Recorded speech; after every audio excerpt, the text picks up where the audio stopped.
Welcome back to the channel. In today's video, we're going to do something a little bit different. Instead of focusing on how to build out a tone, I'm going to show you how I record with a Tone Master Pro and show you my workflow.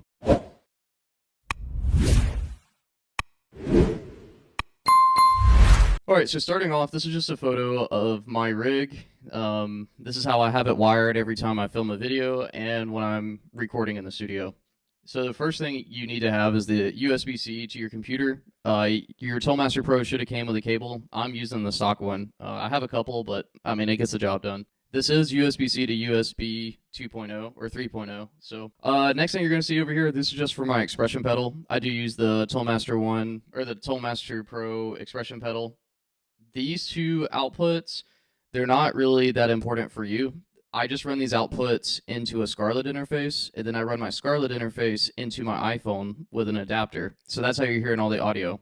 Down here, I connect this to the Tone Master FR-FR12. And lastly, this is my microphone. So this mic, which is a SM57, is plugged into the mic line. And I'm testing something new with this video, so hopefully we'll see if I'm going to keep doing this. But I have a preamp running, and then I also use some vocal chains inside of Logic Pro. That's my DAW of choice. And then lastly, this is my guitar cable. So in a nutshell, the most important things for you for recording, and headphones. My headphones are plugged into here, into the Tone Master Pro.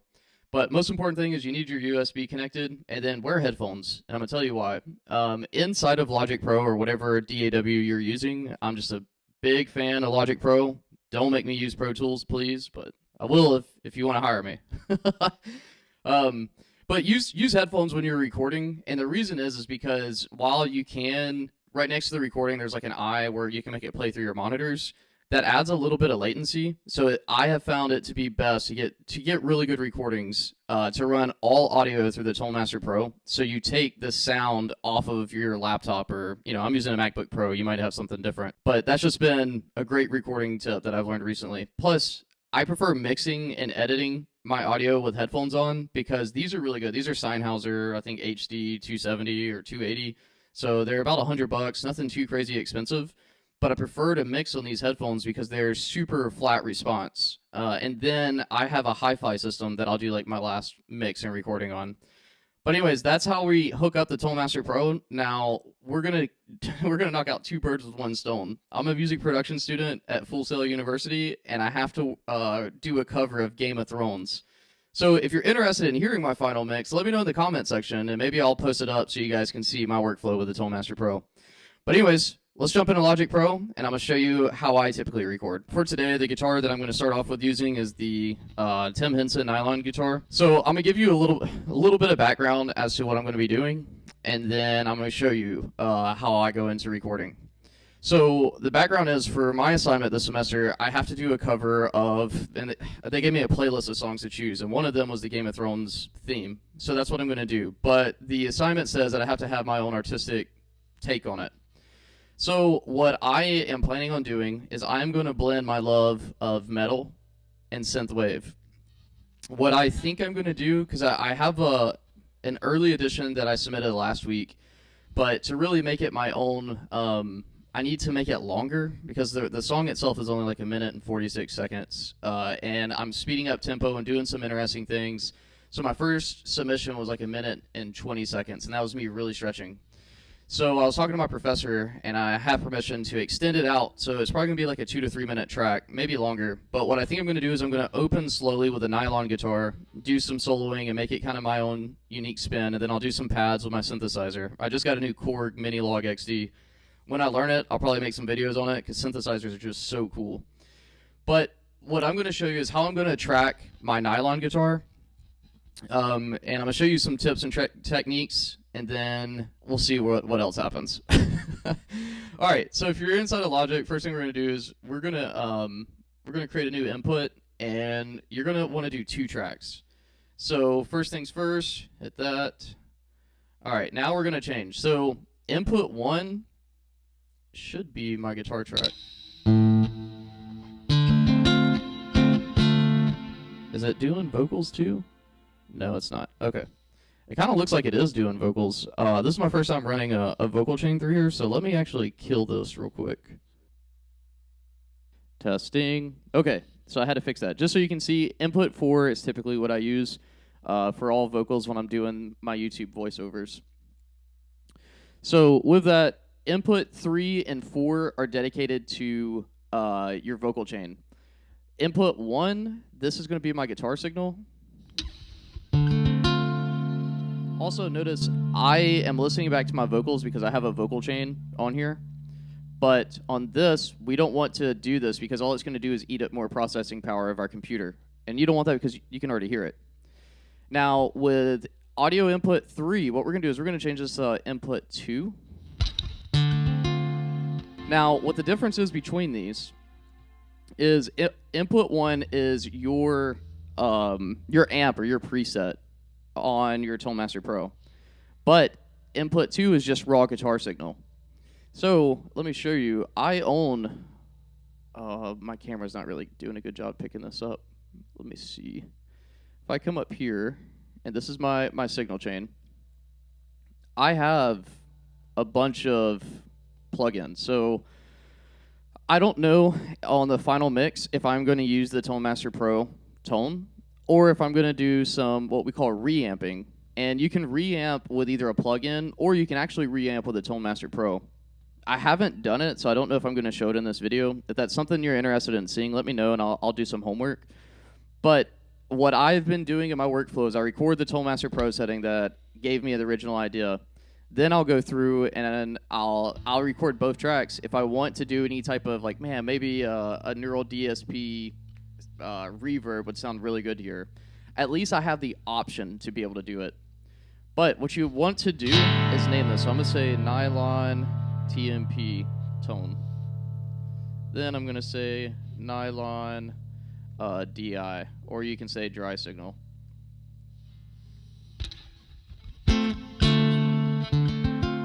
So the chord progression, I have transposed this to the key of D minor because I'm going to come in with some drop tune guitars and kind of get heavy with it. It's a D minor, A minor, C. But I might be able to go. Let me see.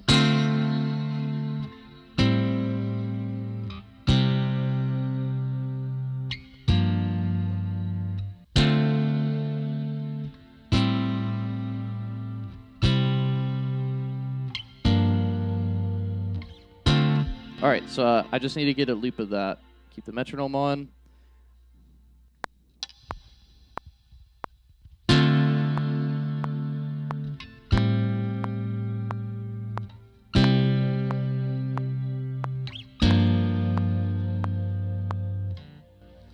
All right, now notice something. Do you see how this output is really, really low? What I'm going to do is I'm going to pull up the Tonemaster Pro amp, and I'm going to show you how to fix this. All right, we're going to go to preset settings, make sure this is at 100. Now we're also going to go into settings and go to mixer. Yeah, this is the culprit. So on both, for my microphone, now I should be louder on my mic too. Good, I'm glad you guys are able to see this. I'm going to pull this down. Now I'm not clipping. But yeah, now you guys can see exactly what I see. All right, with that fix, again, quick little fix. All I did was I saw how low my signal chain was coming out. Now, if you did record something like this and you're like, man, I don't really want to retrack, there are some tricks you can do. Like one thing I did before I figured out how to increase the volume is you can run a compressor, and this may not be the best thing to do, but it is a fix. Your makeup, if you remember on the compressor video that I took a lot of time talking about, this is kind of like your gain staging. So you can really boost up your signal here. Not the best thing, and you shouldn't use it as a crutch, but it is kind of like a workaround if you're like, man, I don't want to redo that. Because I know, man, look, doing a lot of recording, sometimes you just want to get that take and move on and not have to retake the same thing 5 times, but we're going to do it anyways.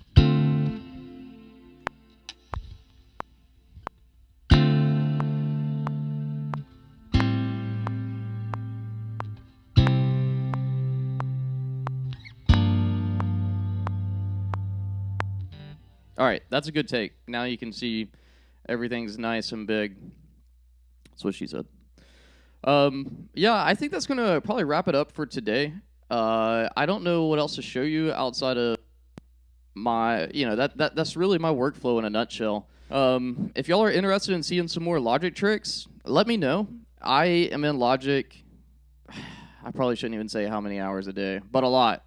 I do a lot of compositions, and I'm a student learning this stuff at Full Sail. So if y'all are interested in learning more about sound design, please leave a comment and let me know. I'm just trying to make stuff that you guys enjoy that I also enjoy. This video is something I wish I had when I first got the Tone Master Pro, and that was kind of that's been the inspiration for all these videos, is like, hey, what are some of the pain points that I've had to teach myself that I wish there was a video out there?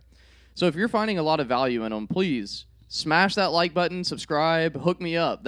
All that does is confirm that I am solving a need out there. And a lot of you guys have kind of already proven that by jumping in and saying like, yeah, man, I'm digging these videos. Lastly, I've noticed we got a lot of new people in the Patreon. So I just want to say thank you guys so much for jumping over there and supporting me. If you're unfamiliar with Patreon, it's basically an individualized website where I can post guitar lessons, artistry development, basically all these things that I'm learning to be true in my reality or in my life. I document them and I try to teach them, so that way, one, if you really want to know something, try to teach it.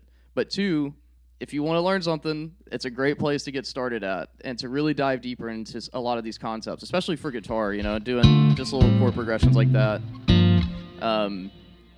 Check it out. It's $5 a month. I try to make it easily accessible to everyone without going too crazy. In the future, though, I will have video lessons. I've just got so much on my plate with finals right now. I finish up this class on the 18th, so I guess this weekend, 18th of December. In between the 8th, then I'm off for almost a month for winter break. So that's probably when I'll do a lot of filming for the video lessons. But with that, man, just thank you guys so much for all the support and all the love. I love reading y'all's reading the comment section. Listen, I'm a YouTuber who's very active in the comment section. So if you have a question about this stuff, or if you want to see more about my workflow and my recordings, let me know in the comment section, because I will get back to you. I did see some questions asking about doing 80s hair metal stuff, so I'll probably make a video on that maybe next week again. Just let me survive finals and we'll see. But with that, thank you guys so much. I'm grateful you're here. Let me know what you're grateful for in the comment section, and I'll see you in the next video.